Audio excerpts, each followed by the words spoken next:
Welcome to Talk Advocacy To Me, the podcast that dives deep into the world of customer advocacy and loyalty. I'm your host, Liz Richardson, and I'm joined by my dynamic co-host, Deena Zenyk. We're the co-founders of Captivate Collective, and we're here to spark your curiosity and fuel your passion for all things customer advocacy.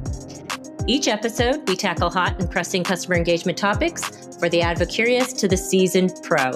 So let's dive in and talk advocacy. Hello and welcome to our next episode of Talk Advocacy To Me, where we talk about one burning question in the field of customer marketing and advocacy. As always, I have my co-host, Deena Zenyk, with me here today. Hey! And today we're excited to have our guest speaker, Chris Dalton, with us. Chris has been leading customer marketing and advocacy functions for a while now, most recently at Clary as the Director of Customer Marketing and previously at SurveyMonkey. And he also had a stint at Gartner. So he's a well-rounded fellow in the world of customer marketing and advocacy, and we're excited to have you with us today, Chris. Thank you for having me. Excited to be here. Yeah, you bet. Well, I guess you have an exciting topic, and we're excited to talk about AI again, but with some different perspective on this and hopefully bringing a new point of view to our listeners today. And so our episode is going to focus on how does AI shift customer marketing from reactive to proactive? And Chris, you're pretty passionate about this topic. Yeah, I think AI is really leading a whole paradigm shift on how we operate as customer marketers. Historically, when you think about most of the pain points and challenges that most customer marketers face, it's being on a constant hamster wheel of trying to deliver on all of the different asks that come from the business. So the latest prospect that a sales team member is working with, they want a case study that matches that. Trying to find a reference to close that that 12th hour deal. AI, I believe, can shift us from that reactive mode to being proactive in how we operate with our go-to-market teams. Yeah, I think that resonates probably for a lot of people. We talked about that reactive, like you said, especially in the beginning age of advocacy, Deena, if you remember, it really was about filling the holes. And I think one way that we've kind of tried to be proactive per se is not just the one-offs and making sure we ask those, but then it's like we overcompensated to fill all the holes in every possible way. Does that resonate with you? It does. It was like, let me show you how supportive we can be of your function. And in that, when you're playing that supportive role for your business, you very much find yourself in that reactive state. I would say that, like, if you could get ahead of that a little bit by really understanding what was important to the other stakeholders in the business, you could get a little more proactive, identify the opportunity up front, and then bring that plan to the table. But yeah, I think that customer advocacy has deep and firm roots in reactivity. All right. Well, I mean, we're going to talk about AI, Chris, and this idea of how you believe AI can help make customer marketing and advocacy more of a proactive model. But when we think about AI and customer marketing, there's a lot of people talking about it for sure. Absolutely. Every industry, every practice is going to be fundamentally changed because of AI. We fully accept that. Where do you think right now the conversation is landing as far as how AI can support customer marketing? Yeah, I think a big challenge historically with customer marketing is after producing whatever customer content you have or whatever programs you have to support the business, you cross your fingers and hope that it's utilized. And I'm a big advocate of making sure that sales enablement and adoption is a core part of your program, and it's as important or more important than the actual production of a case study or something. Because what happens is sales or product marketing will ask you for a new case study to support their program or a product launch, and then you spend all this time creating it and you upload it into HighSpot, and you hope that after the initial splash and excitement on Slack and LinkedIn that people will remember it and use it. And then you end up having 100 case studies, if you're lucky enough to build out such a large library, have 100 case studies sitting in HighSpot and everyone forgets about it. So I think a proactive approach means delivering it to the people who need it internally at the right time so that they are integrating voice of the customer throughout every interaction. That means sales is using customer proof in every prospect interaction. It means your marketing team is integrating voice of the customer throughout every campaign, no matter their role on the team, and that you're delivering it in such a way that you are pushing it to them rather than having them pull. Because if you wait for them to try and pull it, there's inertia and confusion about tool sets and all that. But if you push what they need at the moment they need it, then there's no reason not to use it. And I'll give PureBound a shout out because I love proactive proof so much. For those that aren't familiar, proactive proof is an email that that sales reps get after every prospect interaction that looks at the call that just happened. And after evaluating the call recording, it says, here are the challenges your prospect surfaced. Here's the content that we have that can support that challenge. And I saw universal adoption on our sales team with proactive proof. They all loved it, and it gave them an easy way to integrate customer proof throughout every prospect interaction. I love that concept, Chris, of push instead of pull. And I think that's a really nice frame of reference. If we look at the history of customer advocacy in particular, it really has been a pull motion, right? We'll find our happy customers and we'll pull that love out of them, and we'll have that great customer proof, and we will put it, like you said, we will create all of this great content, and then we will pull people somehow with just enough awareness about it. We will pull them into it, and then buy-in and awareness become just such a huge part of the work stream, because you have to make people constantly aware of the work that you are doing. So I love this concept of, are we getting to a place with AI, with the platforming available, that we can do more of a push motion and not just a pull motion? Deena, I feel like this really aligns to that idea too of life cycle advocacy, because it's not just pushing to your internal stakeholders. There's also that idea of pushing to the customers themselves and not waiting for them, not constantly trying to pull them into this. You're on mute. Hey. It very much has echoes of that, like right time, right place, right channel, right message. How are you doing that for your internal stakeholders in the scenario that you just described there? And yeah, I mean, I see that connection, Liz, for sure. Yeah, and I think it can go even farther. And I know you're passionate about this too, Chris, is there's the idea of, okay, along the customer journey, aligning the right type of what we would call discovery of that client, or nurture of that client, or activation of that client. We call that DNA. But even beyond that, even that first piece, the discovery, who should we be reaching out to?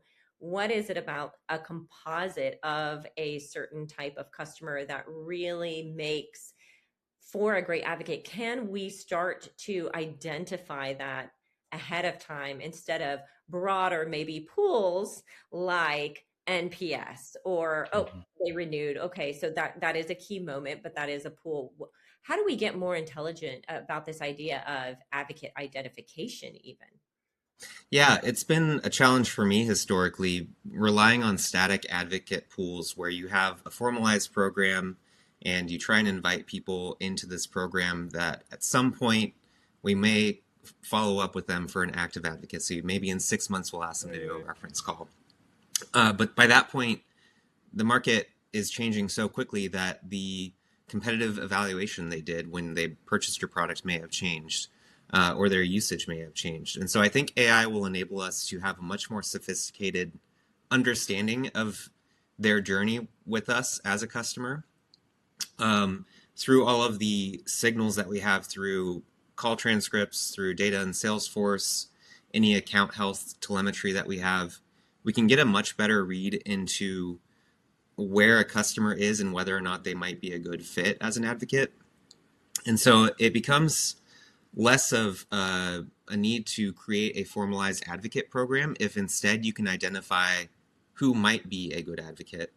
And you don't need to think in terms of, okay, I have 200 people in my advocate pool, but instead I have 10,000 users in our entire customer database, and all of them could be potential advocates.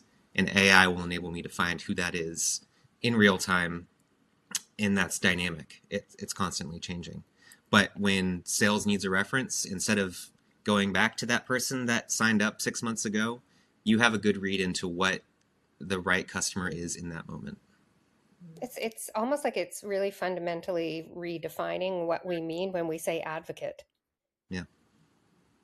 An advocate in the moment, or reaching someone at the right time with pulling all of these pools of data to help us make that identification. That's a much different definition of advocate than someone who would go and like log into an advocacy program and do advocacy things in that context. And we have said for a very long time that everyone has a little advocate in them. And so now with AI, it's allowing us to really laser our focus into what is that little bit of advocate that our customers have in them. We don't need everyone to, wear our branded T-shirts, but what can we do in the moment with the people? What's their propensity and appetite for advocacy?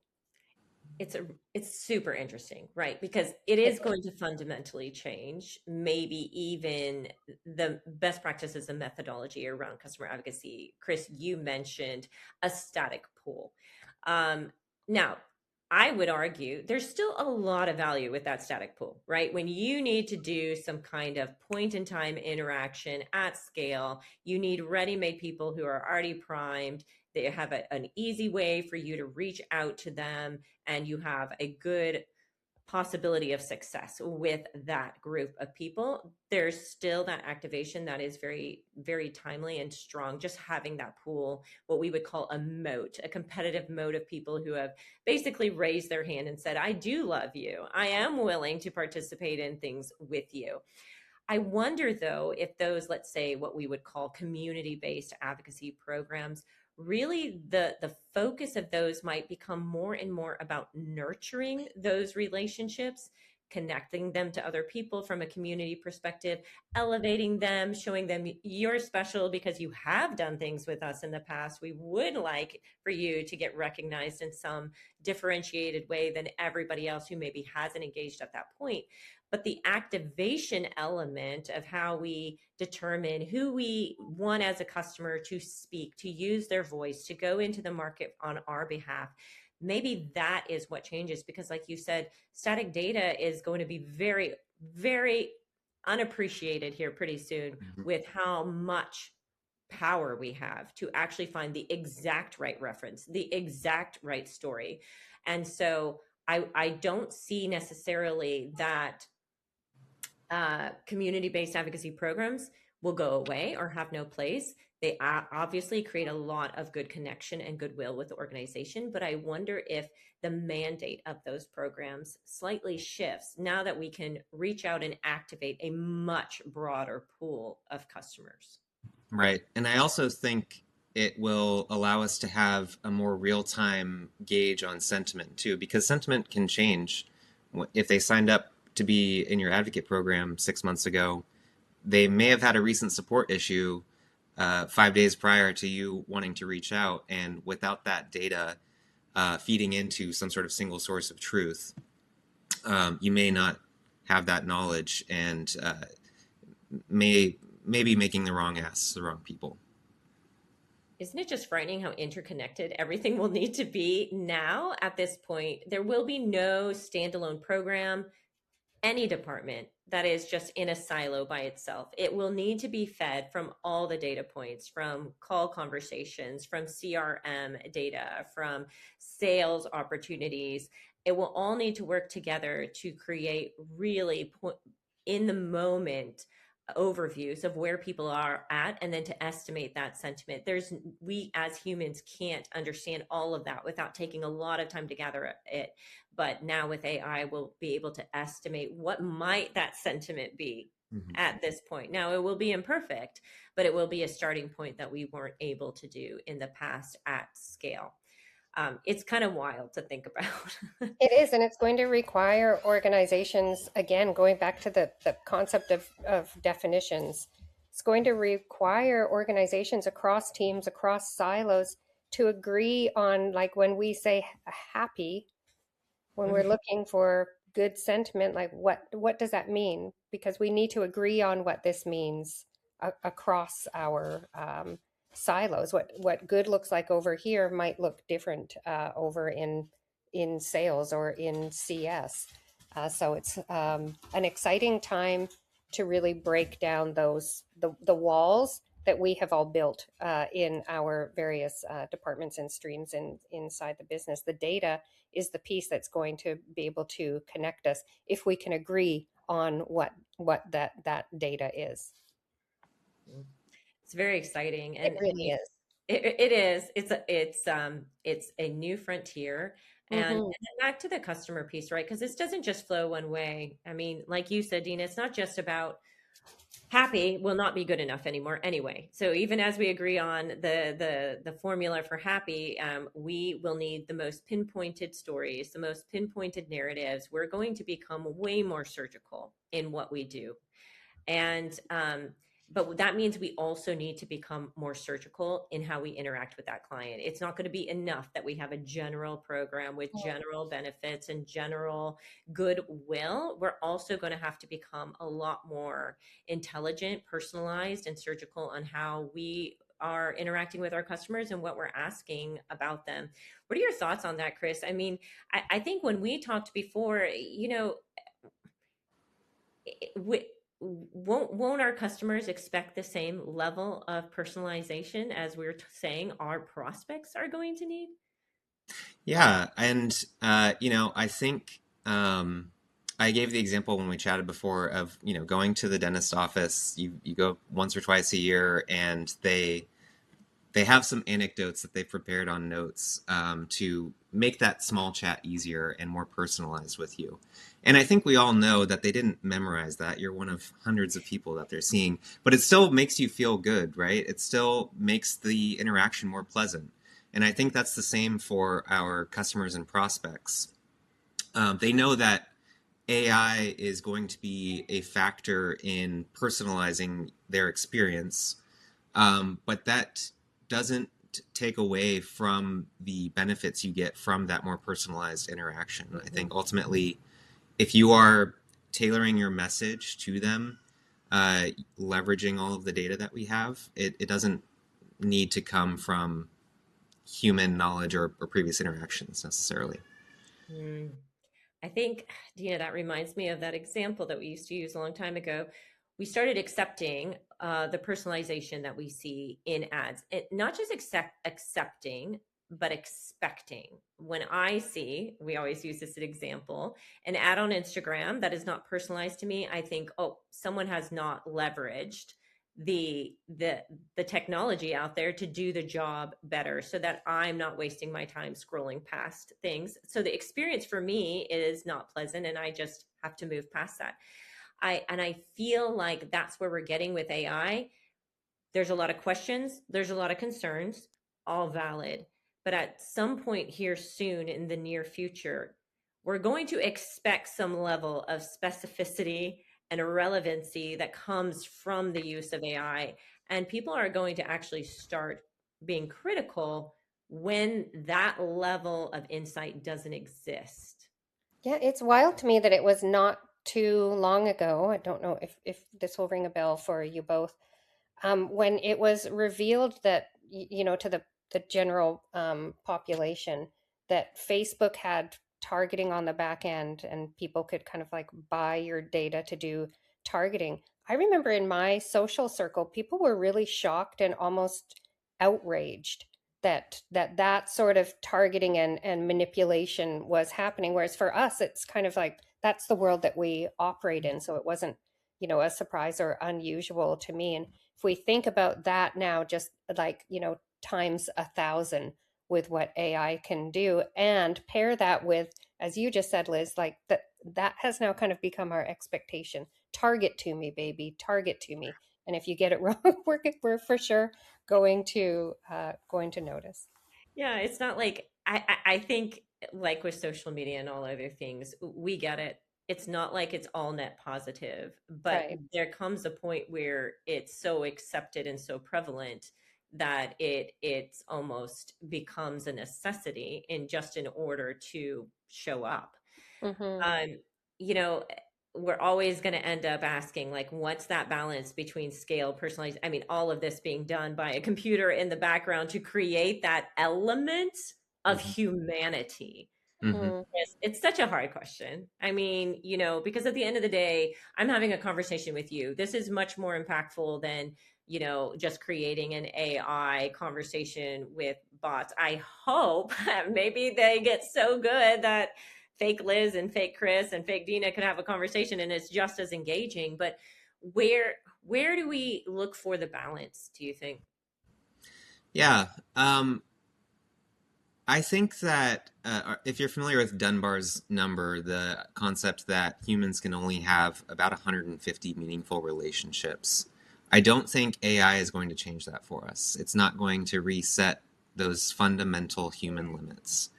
And so AI is not going to enable us to be super productive in the sense that it will allow us to have personal relationships with thousands of people, but it will allow us to create a better experience for your thousands of customers.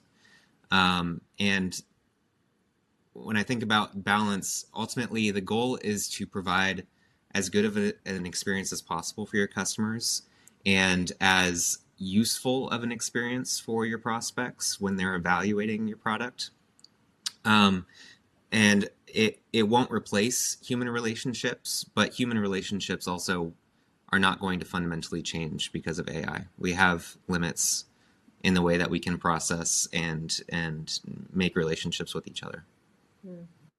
That's a good lead in into my final question then, which is, if that piece of humanity is still so important to a customer marketer, and right now what we're seeing with AI, the low hanging fruit with customer marketing really has been, okay, a lot of us are teams of one. Many of you listening are a team of one or two, and you're just expected to produce so much. And maybe that's symptomatic of being reactive or just trying to cover all the bases, not knowing precisely what you're aiming for. Um, so if AI really helps us create a plethora of content, really proof points, content, um, what is it that it makes you, if it's freeing you up, we often say it's going to be a huge time saver if it's freeing you up to be a better customer marketer. So what in today's world, I'll ask both of you, what in today's world is being a better customer marketer? What is that balance between technology and human? And how do you use your time? How do you decide how to use that time and allocate it in the human element and then in the scale and the preciseness of AI and automation? Yeah, Uh, I think uh, it's trite to say, but it finally will enable you to do more with less, in the sense that we will probably see smaller customer marketing teams that will deliver greater results than we have been able to do historically. And we'll see that with any function within a SaaS company. But if it's freeing you up to do more, um, we will see more mature programs, a greater reach and scope of responsibility that a customer marketer is responsible for, and their business impact will be greater seen with a team of one or with a team of two, less people than might have historically operated within that function doing that same work. So, I think what applies to customer marketers will apply to many functions across the business. It will allow you to make more impact for the business with less time and less resources required. I what's think your there's take? Yeah, I think there's an element here um, that, yeah, I totally agree with you, Chris, like that we will be able to do more with less, have more impact, etc. But I still really believe that you have to be really good at what you do to really be able to leverage AI well as a customer marketer.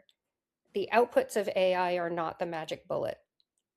You still need to have a depth and breadth of experience. You still have to be really good at what you do to leverage AI in a really meaningful way inside your business, not just kind of lean into it. Because yes, like doing more with less can be good, right? Scaling these as a team of one can be good, but if it's scale for the sake of scale, or if it's scale for the sake of just using AI to kind of do more, I don't know that it's going to be the answer that maybe everyone is looking for. You still, I mean, we're all kind of in AI. We're all using our different AI tools to, whether that's, create content or rough draft something or whatever it may be. And the outputs are vastly different.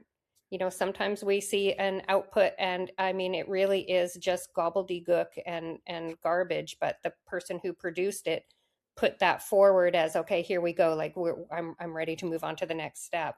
You still have to, I think, insert yourself quite heavily as the customer marketer. So whether this actually does help us to do more with less, or if it just kind of puts in a lot of necessity for extra checkpoints, I think that still is to be proved out.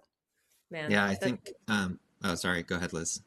no, I was just going to say that's so interesting. And I think it begs the question too, because we've been talking a lot about skill set and we've been watching the needs of the customer marketer and advocacy professional expand. Like it used to be, you need to be really great at growing relationships and making people feel connected and seen because you were dealing with a small subset of your customer base. Then it became, well, you have to be savvy on community development, platform management and administration, and measurements and targets and whatnot. And now we have been saying, oh my gosh, now it's like you also need an understanding, a deep understanding of how data flows and technology and how these things come together so you can scale and produce and do more with less, like you said, Chris. So then I start to really think like, how can this possibly be one person? And I start to think maybe advocacy and the role of advocacy, we will have differentiated roles. Are there people who are great at doing customer proof at scale? They understand where to listen. They understand how to pull out the great nuggets and put them together in just the right story. They understand how to push that out at the right time to your internal stakeholders. But then there's the people, and it's just like this skill, and it's almost intangible. And there are the people who make your customers feel loved and seen and connected, and they don't scale, right? Mm-hmm. That doesn't scale. And so are we now creating differentiated roles inside of customer engagement and customer advocacy? I don't want to sound like a doomer, but I Do mean, us. we all see these job postings where it's a foundational customer marketing role, and they ask you to do the job of 8 people. They want you to build a community and run the full customer lifecycle and do advocacy. And I think that is the trend for software companies. They're going to want you to do everything. But we have to remember that ultimately humans are buying your products, not computers. And humans are the face of your customer proof, not computers. So while AI will allow you to be more sophisticated and more efficient in the way you communicate with humans, at the end of the day, you're still communicating with other humans. I love that.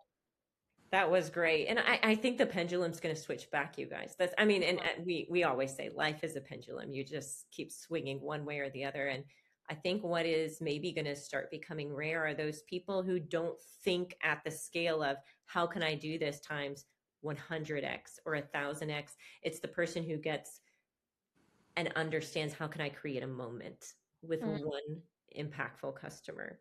And so the all bases are important. and they almost serve, different purposes, they both can be equally impactful. One moment with a really key client can be as impactful as 100 pieces of content going out at the top of the funnel. So I just think it's really interesting, and it's going to be that balance in a practice that really relies on humanity, but we're in an age of scale, and we're in an age of precision and immediacy. And how will those two things pair together? It's exciting, it's interesting, and I think this is meaty food for thought. And we're going to be in the age that watches it unfold, which is very cool. Chris, this was a fantastic talk, and I really enjoyed it. And we could probably sit here and unfold these big topics for all day long. What's one piece of advice as we close out? If someone was to think about AI and how it can help them be more proactive, what's the one thing you might tell them to go do immediately if they're not already thinking in this mindset? Look at your biggest day-to-day frustrations and think about how AI might be able to solve those for you. Maybe I've called myself a human Slack bot in the past, where people just ping you all day asking for things that they could probably look up themselves. If that's really annoying to you, try and think about, could I use a tool that I have at my organization, or can I build an agent to solve that problem? If you're finding that you're constantly in reactive mode because sales needs a reference right now, rethink that process, and maybe instead of waiting for them to ask for the reference, think about how we can tell them when they probably could use a reference and who might be the best fit based on the interactions they've had with the prospect. We have such a rich amount of data. Now's the opportunity to try and leverage all of that to make our work lives not only more efficient, but also just calmer and more proactive. And it allows us to be better at our jobs in a way that's not such scramble mode all the time. I love that. Fantastic. Yeah, this is great. Thanks, Chris. Thanks for stopping by. This is a really fun chat. All Thank right. you for Well, having me. We'll see everyone on the next Talk Advocacy to Me, but I'm sure we'll be talking about more AI for the rest of the year, but hopefully we'll also be talking about things like moments that matter and how to create those as well. Thank you, Chris, and we will see you around. Take care. Bye, everyone. Bye. Bye.